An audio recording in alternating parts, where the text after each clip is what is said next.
But now, Ron, if I may, I'm going to start right back at the beginning, because you were born in 1931. Yes. What do you remember of your early childhood? Early childhood, yes. Well, of course, my early childhood was spent hardly, well, we went to school, of course, but then that was in Longsight, and then of the evening, it was one of these big, large schools. There's a lot of them were, but we went to that, and then at night time it was used as an air raid shelter in the cellars downstairs, and so we used to walk. We lived in Bessick, so it wasn't far for us to walk, and my mother used to put some cushions on our heads to stop the bombs, and that was and so we did that on a nightly procedure, and take these cushions to save us, so we were safe from the bombs, and then from there we'd sleep in the shelters. They'd be the cellars of the school up above, which is one of these big schools, and council school. So we did that on a daily sort of basis, and I remember the food being very good, liking the food, but of course being only 9 years old, average 9, I suppose, anything you eat, is always good. And so we had a lot of meat and potato pie, and I don't know how housewives went on. And I remember when they jumped a bit now, but when the first bananas arrived, and we got bananas here, so that was still in Longsight, and then that was great. We had a friend tell us that we didn't take much notice of what was happening in the war, but in the war we had a girlfriend.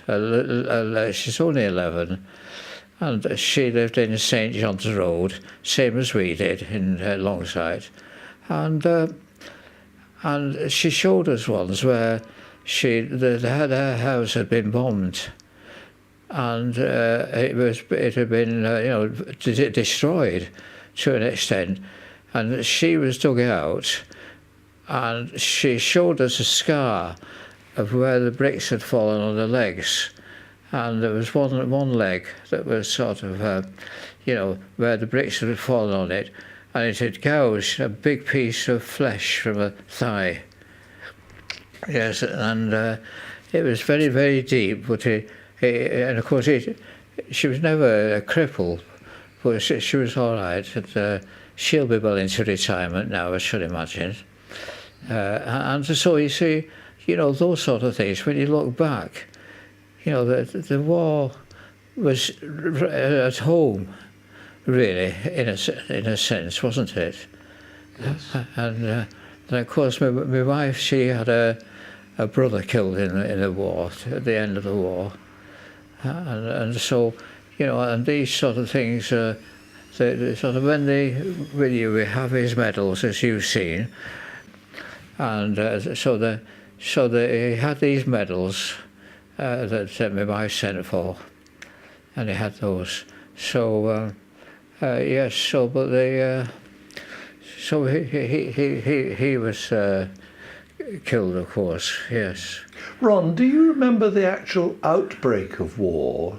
The what? The outbreak of war. Do you remember when it actually started? No, but I have newspapers relevant to those. Yes. If you want to look at them sometime.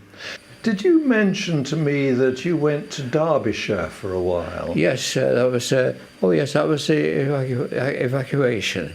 Yes. We didn't go for very long, but it was Great Hucklow, which is near Leek, places like that, Yes. So I didn't care for it, and my mother then was transferred after a couple of weeks to a policeman. I remember he was a policeman, but we went to, we were boarded there for, something like 4 weeks, I think.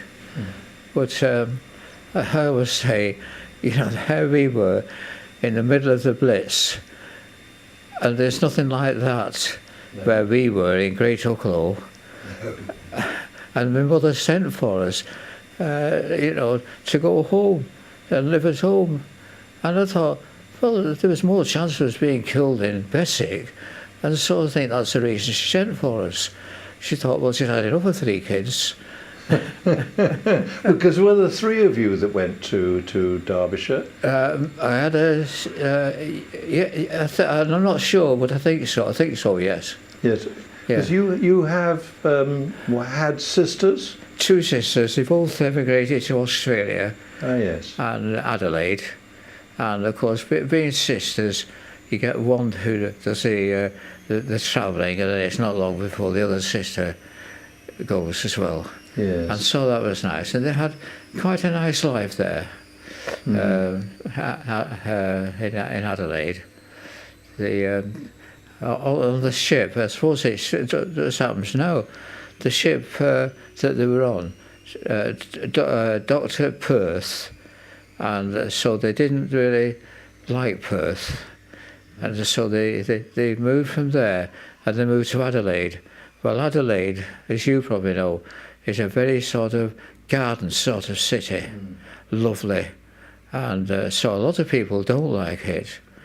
I remember reading an article in the paper by a reporter, and he was based in Perth, and they said, "Oh, we're going to Adelaide for today." And they looked at it was a plane full of reporters, and they all looked at each other and thought, a full day in Adelaide, we'll be bored to tears. and yet I believe it's a lovely city. Sure it is. Coming back to the war. Yes. You mentioned that your mother used to put cushions on your heads during air raids. Yes. Did you have a shelter that you would go to? Oh, yes, because it was one of those fairly large schools, and nothing posh or anything like that, just a normal school, but it was large, and so it had basements, and so mother used to put cushions. I think she used to say, I didn't think we had a cushion, so it was so poor. And anyhow, so he said, put this on your heads and to stop the bombs. Don't think they'd have had much effect. You didn't use an Anderson shelter or anything like that?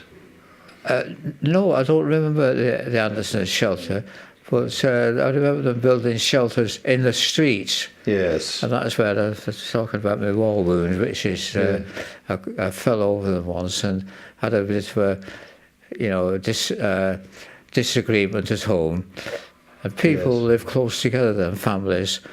And I had 2 uncles next door, one to us, and then another uncle across the road. So I said, right, I'm leaving home, I'm going to live with my uncle Jim, which is just across the road. And they were building these air raid shelters there. And of course, I fell over the air raid shelter and cut my knee. So you legitimately have a war wound. You might did not have have been a war in the forces wound. at Didn't that get time. any pension or anything for it. No. And it's there. Yes. And yes, that was my experience of the war. So my mother sort of probably, she didn't leave us very long in Derbyshire. No. And mothers tend to be like that. If you're unhappy where you are, they bring you home. Yes, well, they did then. Oh, they wanted the bombs to land. So you were there only a month. and then you came home. Yes. What other things do you remember? Were there any sort of incidents? Did you actually see any bombs dropping or anything like that? No, we never saw any aircraft nearly every night. Yes. And then they tell us what they were. You know, they were obviously German. Those German aircraft you can tell by. And there is a particular tone with the German aircraft. You know, the sort of if they were 4-engine or 2-engine, I don't know. But I suppose there's a difference between the two. Yes. And notes of the engines, you see. And of course, you know, they were only young lads as well. Quite. You know, and you think back, and you think, you know, they're only teenagers or younger men in these Ancoats, whatever they were. Yes. Yes. And, but of course, they were, if any of them were sort of shot down and lived, well, they were ill-treated. Yes. I know that. Do you remember Ancoats guns and things like that going off? I don't remember them. No. No, maybe there weren't any near here. There was so much noise going on all the time. Yes, I suppose. Yes. But we did go around the following day after the air raids to go looking for shrapnel in the street. I was going to come on to that. I mean, I know lots of people used to collect shrapnel. Yes. And what did you do with the shrapnel once you got it? We just kept it, you know. Just kept it.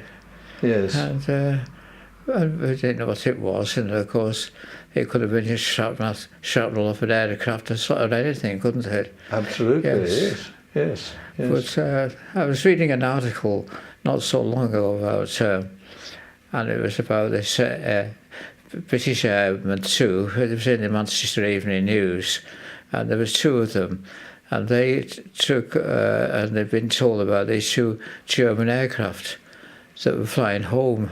Oh yes. They'd been, and so they were flying home, and they said if you they were in a Spitfires, I think, and so they said if you haven't got much petrol, but you won't need much because they're heading for Germany. You'll see they shot them both down, and you know I think back after now, and I think that was an awful thing to happen, wasn't it? You know, I mean, they were probably, glorified for it, and probably decorated that they shot both the aircraft down during the war. Yes. But and of course, the same thing was happening to our aircraft and when you think of, let's say, several hundred bomber raids, or 1,000 towards the end of the war, 1945, I suppose, and 46, the bomber raids over Germany were absolutely horrendous because they were sort of carpet bombing. We were pleased about that. The carpet bombing was sort of, and they'd pick a particularly windy night and fly over there, because then they drop the incendiary bombs, because the wind then drives the flames. Yes. Over an inhabited area. And you think, it's a terrible thing, war, isn't it? I agree. And I think it is. It's absolutely dreadful to think that would happen to young people, as they all were, whether they were German or whether they were English or French or anything. Because they said about the First World War that it was the war to end all wars. They did. And 20 years later, there was another one. That's right, yes. I don't know whether we're jumping the gun a bit now, but I had an uncle, one of my uncles was called Uncle Tom. Now, Uncle Tom, we lived in Ancoats, and then we moved to Bessick, and Uncle Tom became a pilot, an observer in the Royal the Corps something, and it was changed its name to the Royal Air Force. Yes. After about 1940 or something, and but Uncle Tom was one of the educated ones. Yes. And he was an observer in where they had a pilot and an observer in the plane, and just two crew. And so he did fly some missions, Uncle Tom did. Yes. Yeah. He became a civil servant, and my mum said to me, she said, go and see your Uncle Tom. He's a civil servant in Stockport, and he'll get you deferred for the army. No, it wasn't me. It wasn't my uncle. It was a man I worked for. Yes. He said, he will get you deferred. So I went to see Uncle Tom, and I bet he thinks to himself, relatives only come to see me when they want something.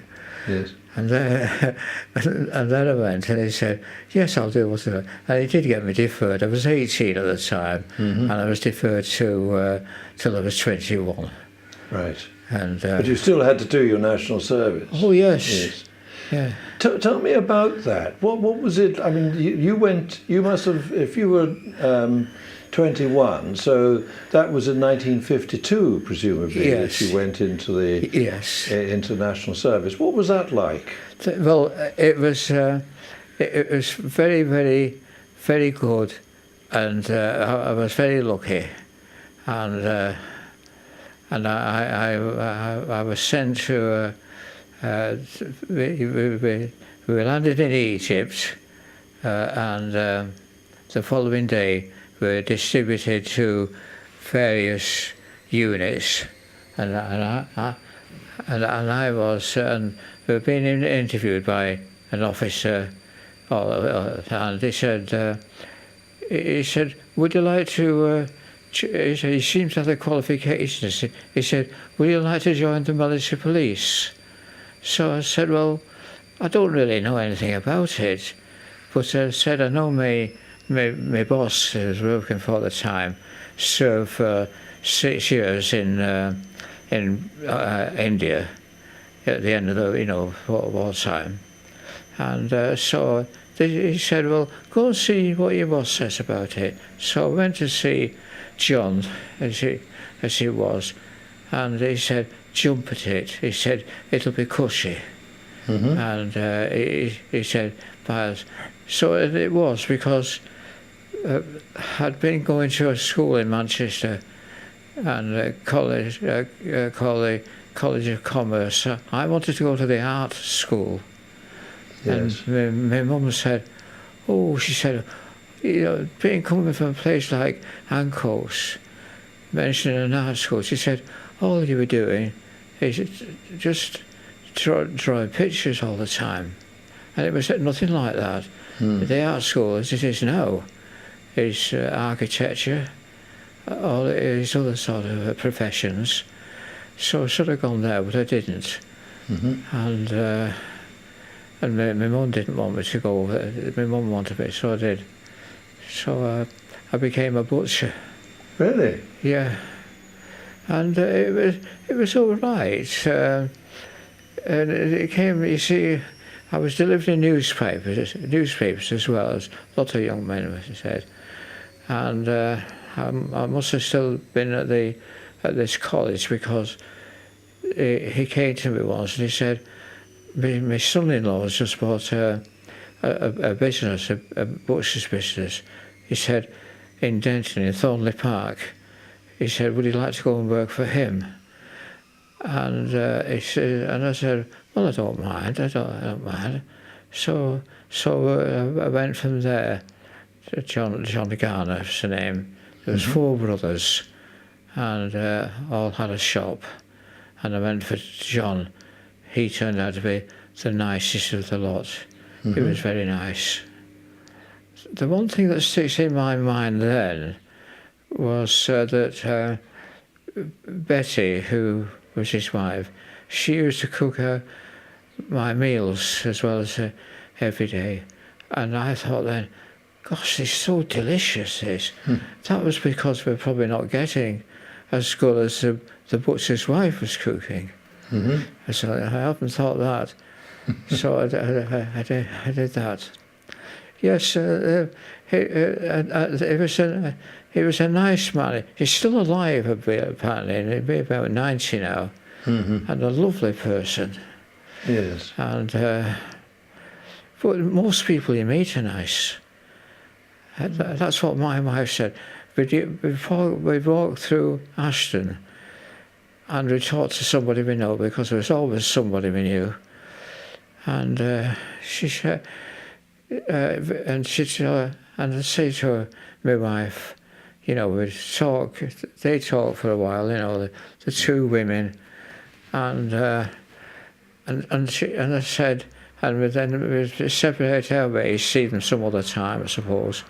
And I said she was very nice, and she said, my wife said one day, she said, "There's one thing I'd like you to remember." She said, "Everybody's nice." And she said, "You'll find that." She said, that they're lovely people, mostly. And she said, if they're not nice, they've had something happen in their life that's made them what they are. You know. That's very wise, I think. Yes, I'm sure that's true. Yes, it is very wise, isn't it? Yeah, so that was a nice experience. Tell me, you how did you meet your wife? How did I meet my wife? Well, I was working at a butcher's at the time, John Garner. And John Garner and the local doctor were quite friendly. And and then you went to if you wanted stitches, you did go to your local doctor. So I went to this Dr. Watts, and I believe he's still alive in Denton. And I when I cut myself, I used to have the vapours, and the doctor said, "Oh, are you gone?" My wife had got a job as a children's nurse, and and she did various other jobs there. And she lived in Ireland at the time. Yes. And then, but anyhow, she was working as a children's nurse at the doctor's, and I cut myself. And he said, "You got another colour." This was the doctor when he was doing some stitches. "Yes, I always do. I'm not bothered about stitching, but I do go an odd colour." He said, "Right, Anne," shouted Anne, and she came straight in from another room, because it's a big Victorian house, which she lived with, the type of house we used to live in ourselves, you know. And yes. She came strutting in, and they said, "This lad has got the vapours. He's gone very pale. Burning him a tot of whiskey." So she did. She went to the kitchen, brought some whiskey. You don't get it now, do you? No. But he was a character, a very nice man, but a reputation for the ladies. He was very good looking, and got a photograph of him somewhere.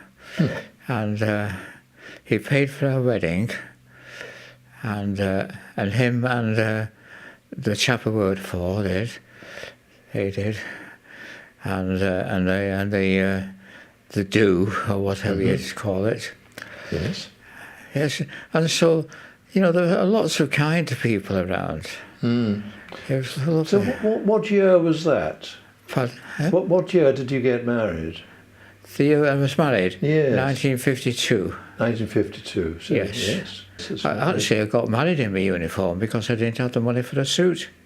Right. So I was married in my uniform. Why not? Why not? No, Yes. I had a stripe. Yes. And you were with the military police. Yes. So was that attached to any particular regiment, or was it a separate regiment? It was attached to different units, sort of thing. Yes.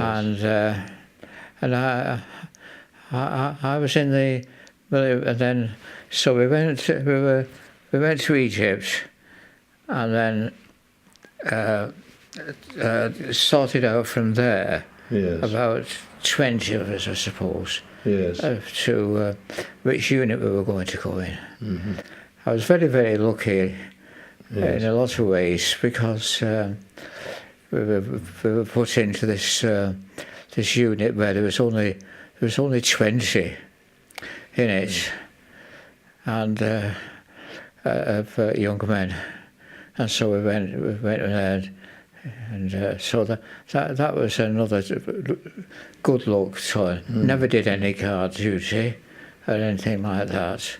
And that was part of the job of military police. I didn't do any guards at all. And so, yes, I was very... You had to keep the peace, I guess, did you? Pardon? You had to keep the peace. Keep? Yes, as in make sure that other people behaved themselves. Oh, well, we didn't really do that.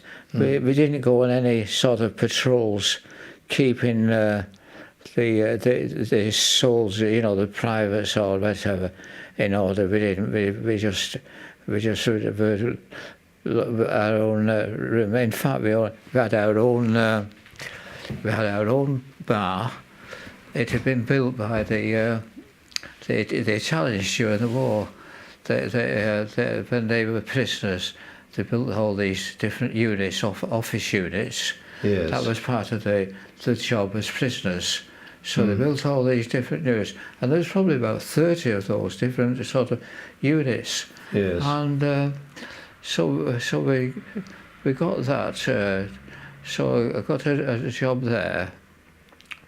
All we did was walk down to we were stationed inside, being military police, 20 of us. We were stationed inside those units. Yes. And the office workers, and you see some of them arriving, in the sunshine and all the rest of it, with rolled up umbrellas, and because they'd been married quarters outside. And so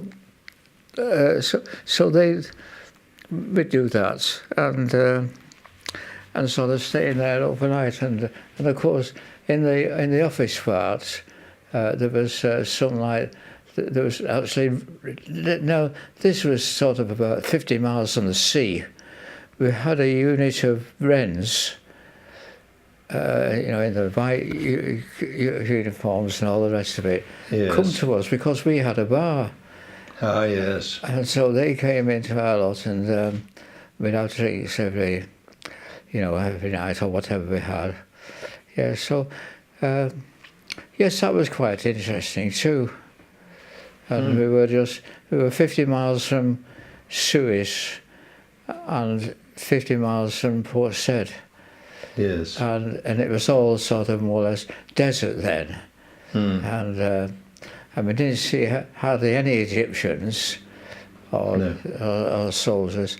We had one Egyptian who used to do something, don't know what it was, and we sit in the office there, and there'd be one Egyptian sit on the floor, and he'd do odd jobs. I can't think what he did now.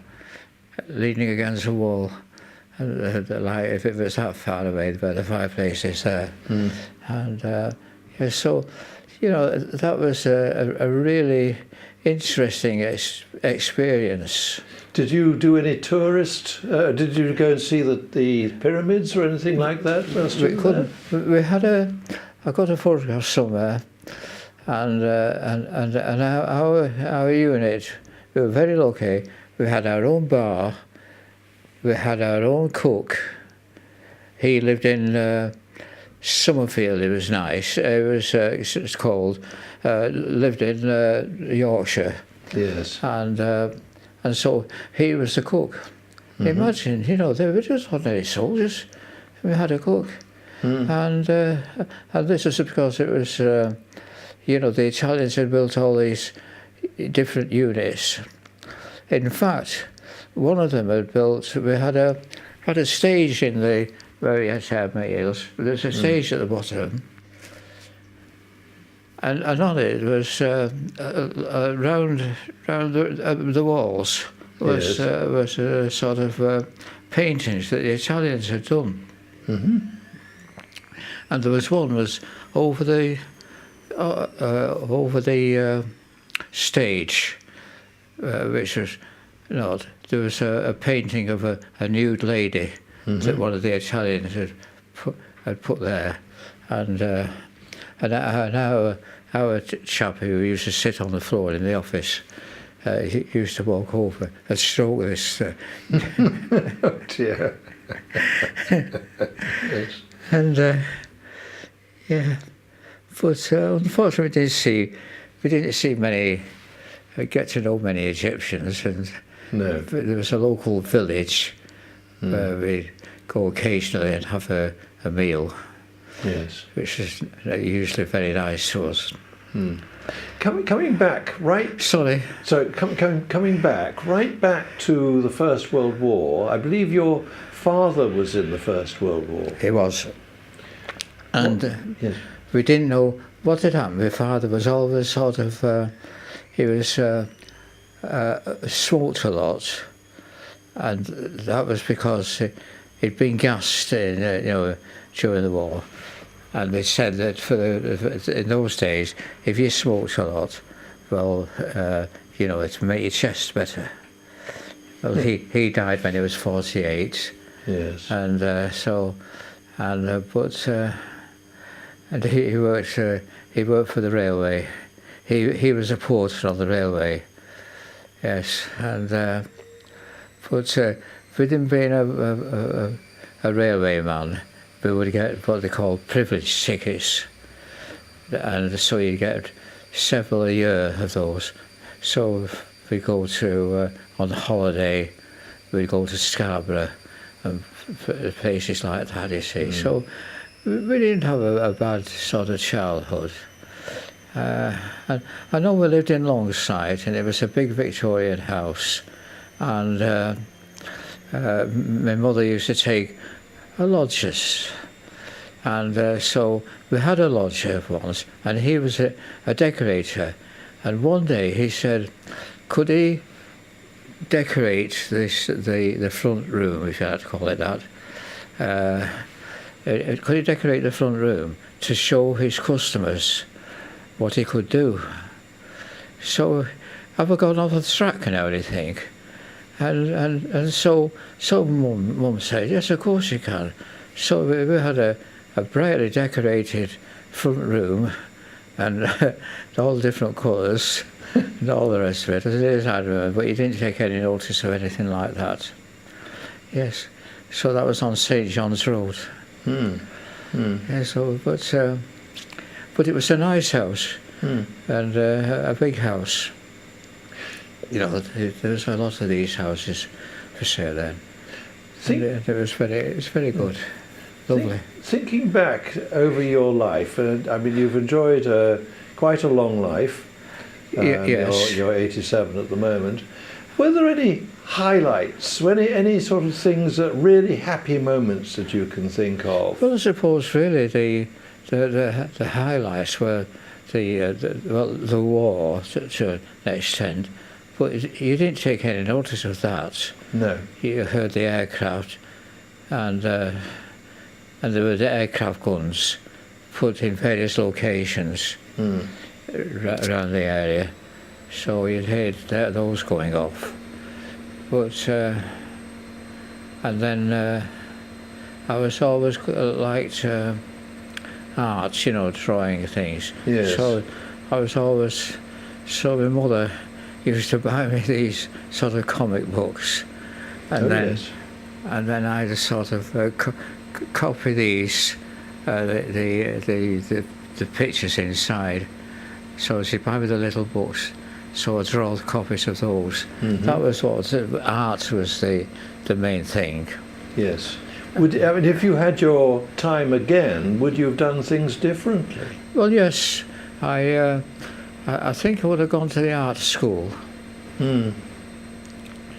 Because I said to my mum, and she didn't know, she's just an ordinary life. And I said, there's an art school, I can go there. They told me so. Or there's a place at the art school there, and then I could go to the working in a type of office, the College of Commerce it was called. So she said, I think that will go there. That'd be a better job than drawing pictures, which it wouldn't have been. It wouldn't have been at all. No. And but I went to the art school first. No, I didn't go there at all. I then went to the College of Commerce in Princess Street in Manchester. Oh yes. Yes, and still there, the building. But so that would have been a good. And how to write properly, and like copperplate. Yes. And I say I was doing this once. I was sat in the class on my own, and these older girls came, and they'd probably be about 16, I suppose, and they were showing me how to write properly and all the rest of it, and that was very good. But you see, I left there when John Garner said, "Come along and work for me." Yes. Well, my mother. Can't blame anybody for sort of working class or anything like that, picking what they think is best for you. Yes. And she did. So I went there, and that was only because of their daughter married. I don't know whether she did work or not, but they lived in Stockport Road in Longside. And John, she eventually married him when he came out of the army, and then so they lived in Longside, for some time. Yes. Until John came home and they got married. This is just an afterthought. She was very, very pretty, very nice looking, Betty. And one day, that was after I'd left there, she was taking, they had a couple of the sons there in the family, and they were having a meal outside. The war was over then, and she was carrying this meal outside, and suddenly she collapsed. And she was dead. She died. Oh, because she was only, she'd only be very young. And it still happens to some people, doesn't it? Oh yes. But that was Betty. But she was a dang good cook. And so yes.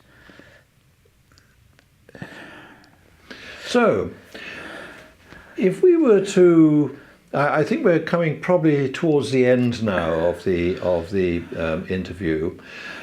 If you were to give advice, you have grandchildren. If you were to give advice to them, yes, based on your knowledge of the world and what you've experienced, what would your advice be to them for a successful future? Education. Education, first time. And because it's the answer to everything. I've got my grandson. Did you see him? No. Yes. Did you see my grandson? He's quite well educated and knows what things are about. And my daughter, have we got to my daughter yet? So I suppose, and her daughter wants to be a doctor. Yes. She does. But she said she could change her mind. She doesn't know, but she knows how long it takes, something like 5 years. And she thinks she could do that. Yes. And so this is the sort of thing that, you know, you can help out with. Yes. Yes. You know, financially, I suppose. Yes. Because there's, I mean, we haven't got a lot of money or anything like that, but I'd sell this house tomorrow for the kids if it was necessary for education. Yes. I would. Yeah. So that really is number one as far as you're concerned, education. Yeah. I think so. Absolutely. But Yes. it doesn't mean education as such, sort of, but it means that you could get a decent education and know your way about. You talk to your friends and all the rest of it. Ron, I think we're just about there, but I would like to thank you very much for Thank you very giving much. us the opportunity to have a chat with Thank you. and to listen to your memories. Lovely. Thank you very much. Lots of memories. Lots of for you.